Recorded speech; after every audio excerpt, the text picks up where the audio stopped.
มากระยันพี่เลย เอาพระเจ้ายังบ่ย่านไก่บ่สิย่านเนาะสร้างว่าวเด้เราก็ได้เนาะคิดฮอดอ้ายอยู่บ่อ้ายบุญทวีเจ้านะอ้ายบุญทวีจะไปอยู่ป่าพุ่นกับพ่อสร้างเจ้าเฝ้าเฮือนเนาะบัดนี้เอาจับดีๆพวกล่ะจับดีๆขี้พุ่นเอาพี่น้องเนาะเปิดคลิปเปิดภาพมากะอยู่กลางทงกลางท่าแดดพี่น้อยเนาะพอดีทางลุงจันทร์พาขึ้นเซโปนมื้อนี้พี่น้อยเนาะเอาเดินทางขึ้นซ้อมเคยเด้อพี่น้องมื้อนี้เนาะทางบ่าวบุญสารวันเพิ่นยังและเนาะท่าเครื่องท่าคล้องเนาะส่งมาหรือว่าเพิ่นยังท่าคล้องแจกทางเซโปนบ่เนาะ FC เพิ่นฝากมาเนาะจังใดก็ตามแต่พี่น้อยเนาะทางเฮามื้อนี้2เคยเดินทางขึ้นมาก่อนทางบ่าวบุญสิขึ้นมานำหลังมื้อเดียวกันนี่ล่ะพี่น้อยเนาะเอาก็เลยแวะเวียนเข้ามาหาน้องสายฟ้าพี่น้อยเนาะน้องบุญทวีเพิ่นบ่อยู่น้องบุญทวีเพิ่นไปเฮ็ดเวียกนำพ่อสร้างพี่น้อยเนาะโดยก่อนอื่นเนี่ย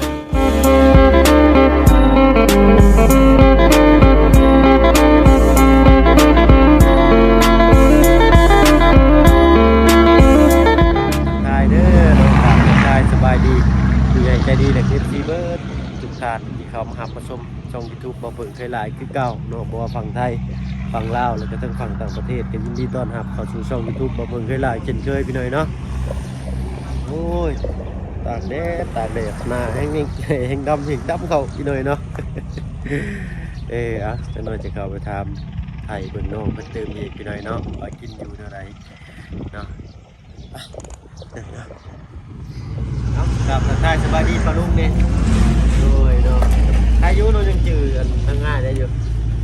ตอนนั้นผมอยู่ช่วงหนึ่งเป็นยังจะทำหาแต่บัดมากกับว่าวนี่ว่าเห็นว่านี่แก้วไม่ดีตัวนี้แก้วเลยนี่ เจ้าแตกต่างกัน แก้วแตกต่างกัน เจ้าหนาแตกต่างกันมันคือตะกี้มันคือตะกี้บ่ มันเป็นนี่ไงมันเป็นนี่ไงแล้วเป็นนี่ไง เต้ยคนนี้ นะ นี่ตุ้ยกูนี่นี่จ้อยคนติดใจหน้าตัวเองแน่เจ้าจะหายาอันเบนด้า500มากินซะยาทายพะยา ก็รีได้ไปหน่อยเนาะไฟมียังแนะนำดีๆกับคอมเมนต์มาแน่เนาะทางว่าเพิ่งเป็นพญาติว่าขอโทษขออภัยหลายๆไปหน่อยเนาะเป็นเม็ดท้องนะมีเม็ดท้อง นี่มีท้อง หน่วยดิบบ่กินนะกินแต่เป็นพวกผัก โอ้แต่ว่ามีพะยา มีพญาติ เวลาทายแล้วมันเห็นสิบ่ เห็นจะว่าขอโทษขออภัยพี่น้องโอ้ยเยอะขึ้นกว่านั้น พอแล้วจังจ่อยซะเนาะนี่น้องใส่ผ้าอ้วนบวช แบ่งไม่ให้เนี่ยน้ำหนัก บ่ได้มีเด้ของเจ้าเนาะพะยามีบ่พะยาเวลาทายมีบ่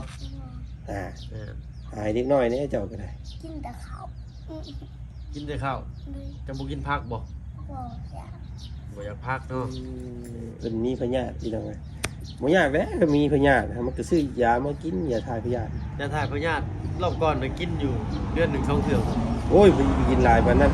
เอ้าช่วงแรกๆ มันบ่ได้ให้กินหลายเด้ ที่ต้นว่าที่ว่าอันเบ้งๆกันหน่อยหนึงนะน้ำหนักข่อยคือเก่าเดี๋ยวข่อยคือจ่อยลง แล้วมันมีแนวญาติกินอาหารอยู่ข้างในเนาะ แต่เวลากินข้าวนี่กินหลายพี่หน่อยเนาะยอมรับว่ากินข้าวนี่กินหลายกินจุแต่ว่ากินมื้อหนึงประมาณ2เทื่อเนาะเดือนอีกเทื่อหนึงสินะแต่บาดนี้เวลาเอามาขับถ่ายกันมื้อเช้านี่มีพญาติมาผู้เว้าขอโทษขออภัยหลายๆพี่หน่อยเนาะ แน่นแหละ เอาผู้เว้าดีกว่าพี่หน่อยเนาะ อ๋อก็นั่นก็หามากินเนาะหายามากิ เดี๋ย น วขึ้นไปนี่สิกินก่อน บ่เอาตัวนึงเนี่ยบ่เอาตัวเบนด้าหา ตั ด้ ว วย ที่เจ้าบอกข่อยก็สั่งไว้กินเด้อนำเดซิโนนะหรือว่าข่อยลืมกินบ่เนาะตัวนี้ โอ้ยแม่นแหละ โอ้ยอยาก กินเท่านึงเนี่ยปีนึงจังกินอีกเนาะเพิ่นบ่ได้ให้กินตลอดได้มันตัวนี้มันยาอันตรายเนาะมันเพราะว่าพยาธิเฮาเนี่ยมันก็บ่ได้มีตลอดเพราะว่ามันสิสะสมประมาณปีนึงจังกิน เลยแต่เอาดิบคือเห็นนั่นแหละข่อยบ่ได้ข่อยกินเลยลุง มันบ่ได้พยาธินี่มันบ่ได้มาน้ำมันของดิบอย่างเดียวเด้เนาะน้ำพักน้ำหญ้าพักล้างบ่สะอาดมือเฮากินข้าวบ่ล้างถ้วยบวงมันบ่สะอาดมันก็มีคือกันเบิดเนาะน้ำในสิ เลย กันมันบ่ได้มีเท่าน้ำดิบอย่างเดียวเด้เนาะพยาธินี่มาหลายทางพี่น้องเอ้ยมื้อนี้ ตัวนี้ กำลังว่าสิขึ้นเซโปนเด้อพี่น้องเลยเนาะทางบ่าวพึ่งเพิ่นไปน้ำบ่บ่ไหวแล้วเราอ่ะขี่รถจักรเนาะหนาว เละเอาไปเลยเนาะ เอาอีกอย่างก็เรียกงานเฮาก็เสร็จสิ้นแล้วนะเนาะก็เลยเป็นไปด้วยกันคือเก่าเนาะรอบก่อนยังว่ามีธุระทางบ้านน้องต้นกล้าเพิ่นเนาะทางลุงเพิ่นก็ยากเวียกทางนึง เรียบร้อยแล้วบ่ โดยขึ้นเรียบร้อยถึงในวันที่6จะขึ้นแล้วก็พากันลงมาเลย โอ้ข่อยบ่ได้ฮู้ได้นี่ งานก็บ่ได้ใหญ่เด้เนาะ โอ้เจ้างานบ่ได้ใหญ่งานบ่ได้ใหญ่ ขึ้นพอเป็นพิธีพอเพิ่นเนาะ มันขึ้นไปอันอวยพรขอพรบ่ยังก็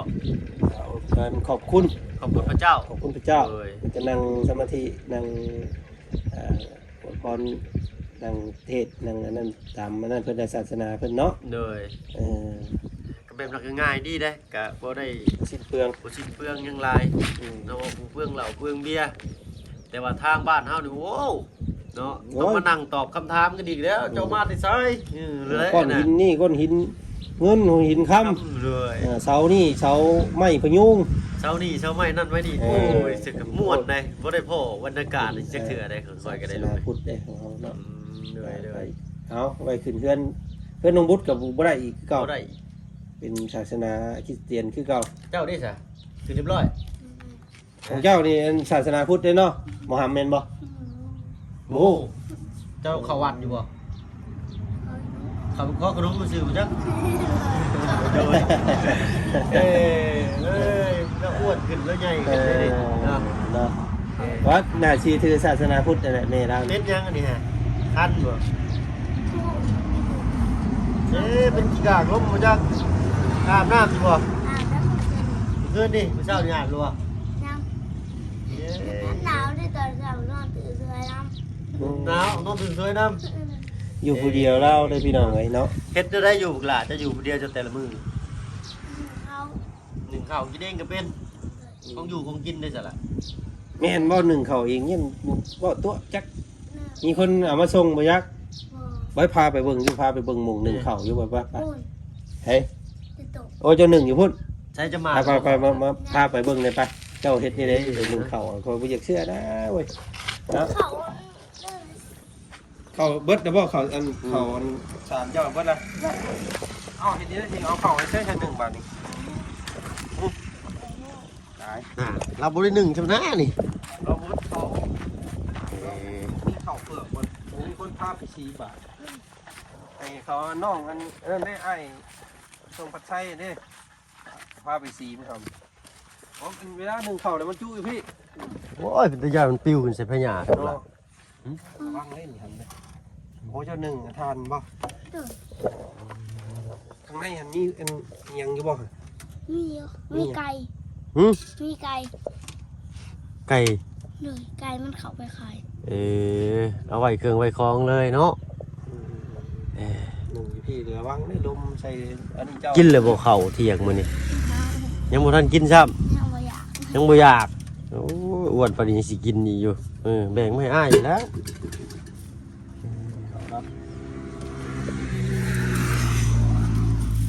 จักมื้ออ้ายจะสิมาบัดนี้ หมู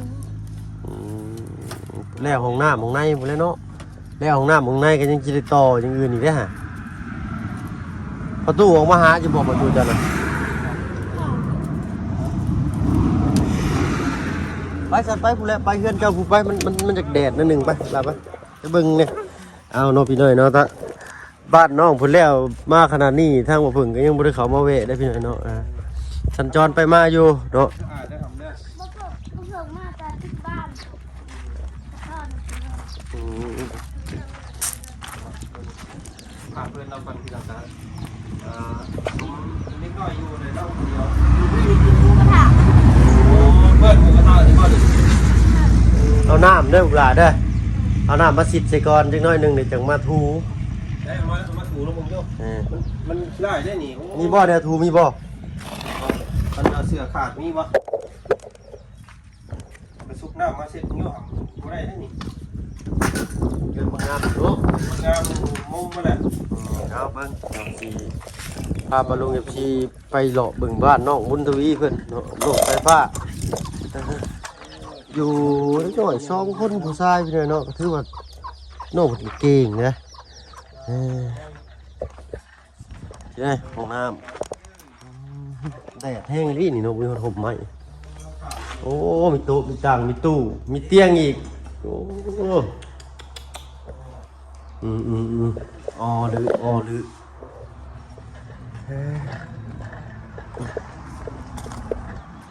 น้ำของในน้องเพิ่นก็สวัสดิ์เสวยแล้วบาดนี้พี่น้อยเนาะใสงามนี่ล่ะของน้ำเราก็ได้เอาอันคือบ่มีอันนั้นอ๋อเป็นบ่ได้ยังบ่ได้ใช้อ๋ออันเป็นห้องอาบน้ำอันนั้นเป็นห้องห้องส้วม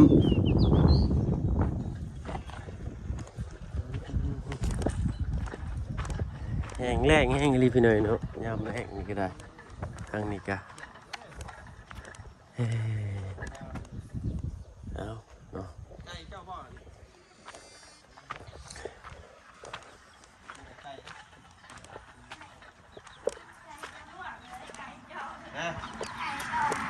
ใช้อันไก่ลุงจันฝากไว้ตัวหนึ่งตอนนะฮะจะจืดได้บ่เจ้าว่าเจ้าจะให้ลุงจันไก่ตัวหนึ่งเลยแล้วฝากไว้น้ำเจ้าละเอียดมันแหละ ฮะ ละเอียดคอมันเรียบร้อยเลย รถเหยียบคอเรียบร้อยเลย เดี๋ยวเอาตัวไว้ก็ได้เอาในรัง เดี๋ยวสิไหมเอาอีกตัวนี้ตัวนี้เด้อมานี่ครับนี่ตัวนี้เด้อผมใส่เด้อนี่ตัวเรียงนี่ ตัวตรงกลางนี่เห็นบ่ ชื่อเด้อ เดิน เรียงไว้ให้อ้ายเด้อ ม บ่ได้แล้วหมูนี่เนาะเอาไก่ให้กันเอาไปกินไก่กันเฮ้ย ก็เห็ดอันนี้ ใส่เอาน้ำสิอีกปึ๊ก นี่หนังในดอกดิ แล้ว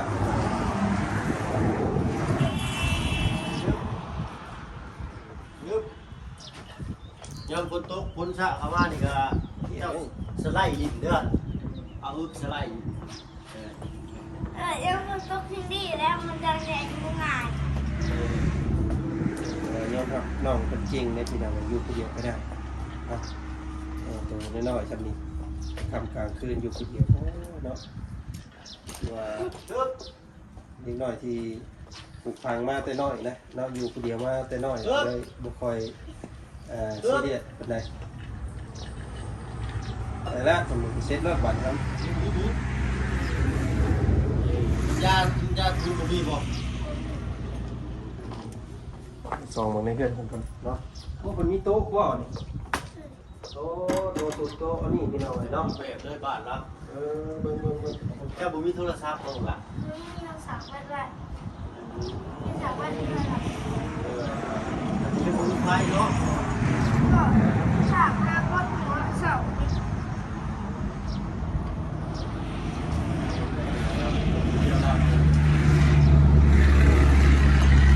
มีเงินของใครอยู่นะ ฮะ ขอมีเงินเลย ผมมีเงินเข้าไฟแม่โทรหาอยู่บ่แม่ได้โทรมาหาเจ้าอยู่บ่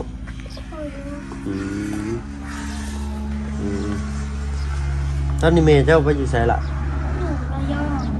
ไปอยู่ระยองเฮ็ดเวียกยังอันตัดไม้คือเก่าบ่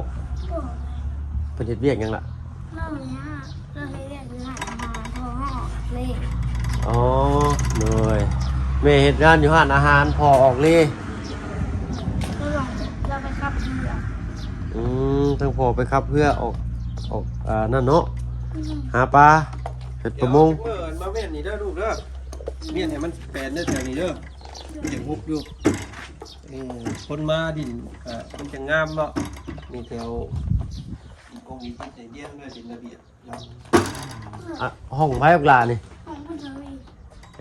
ทางในได้จ้ะมี2ห้องบ่ ในข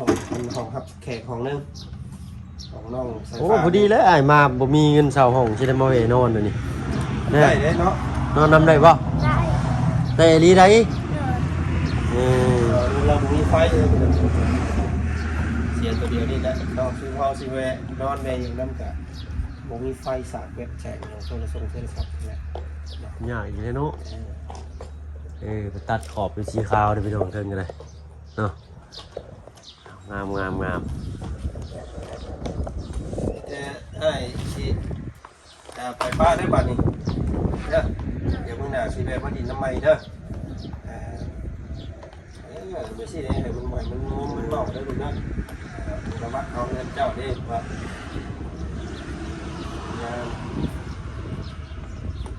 บ้านเรามันจะมีสีฝุ่นเขา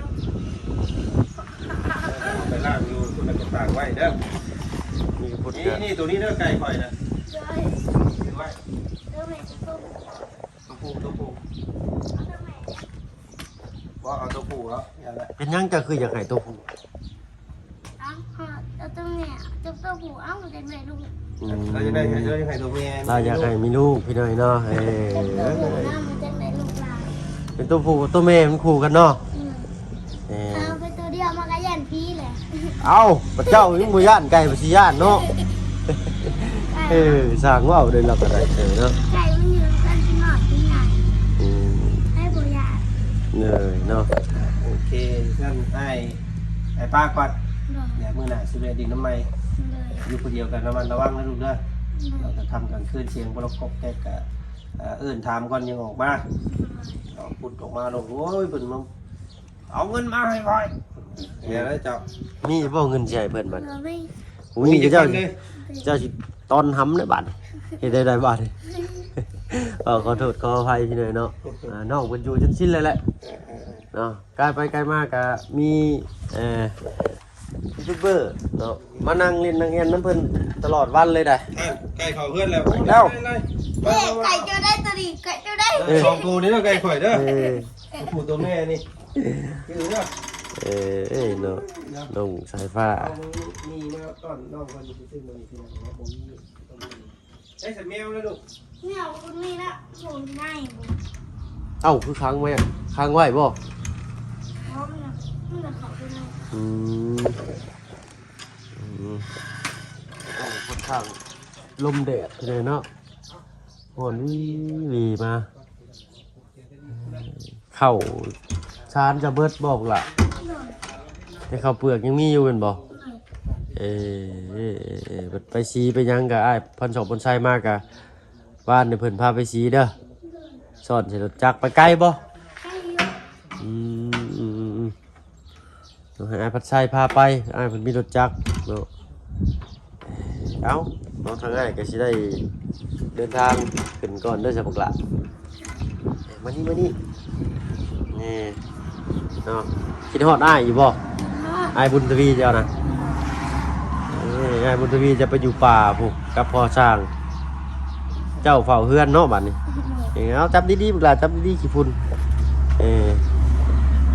เอาก็บ่ต้องออกไปลิ้นใช่เด้อยังค่ำกลางคืนเด้อกลางเว้นเด้อจะไปอยู่บ่ ไปอยู่ ไปหาหมู่เนาะ มาสาวแบ๊ด ไปหาสักแบด ไปสร้างใช้อยู่วัดบ่ ต้องเดือดกับใส่ยูต้องเดือดกับใส่ยูสาวแบ๊ดเลยเนาะ เนาะเอาน้องเพิ่นผมยังบ่มีไฟพี่เลยเนาะอาหารการอยู่การกินนี่คือสิยังมีอยู่เนาะเพราะว่าYouTube เข้ามาตลอดยังพอได้กินอยู่เนาะเอาเนาะเอาทางอ้ายก็สิไปทางอื่นก่อนได้ป่ะบ่ได้อ้ายสิไปลิ้นน้ำไม้เด้อ เดือดก็ ผู้ใดอ้ายมาเมื่อด่าผู้ใดจักมื้อใดก็อ้ายก็บอกบ่ได้เนาะอ้ายไปเวียกอยู่เทิงผู้ใด ทำมือไป 3 มื้อบ่โอ้4 มื้อ5 มื้อผู้ใดเนาะนอนอยู่พุ่นเลยดิ แม่นนายขึ้นไปนอนอยู่พุ่นไปเช่าห้องอยู่พุ่นเบิดเงินเช่าห้องแล้วจังสิลงมาเช่ามาขอนอนนำเจ้าได้บ่ ได้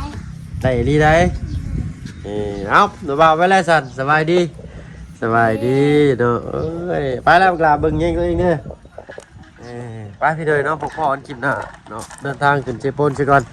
รอบนี้เนาะจังได๋ก็ฝากติดตามรับชมเนาะทางช่อง YouTube บ่เบิ่งเด้อพี่เด้อเนาะฝากกดไลค์กดแชร์นำแน่เนาะช่วงนี้โอ้ยพี่เด้อเนาะเดือนนี้2 เดือนนี้จักเป็นหยังพี่เด้อยอดวิวใต้เก่งแดงอยู่เนาะยอดวิวบ่ขึ้นเนาะโอ้ยพวกพ่อสิได้ฮอดค่านมเนาะอินเตอร์บัดอันนี้เนาะเอาจังได๋ก็ฝากเป็นกำลังเสียงใจให้ตั้งเคยล่ะเนาะทีมงานบัจจุบุสุคนนั่นแหละพี่น้อยเนาะไปแล้วสำหรับคลิปนี้อยู่ดีแม่งบัจจุบุสุคนสบายดีจ้า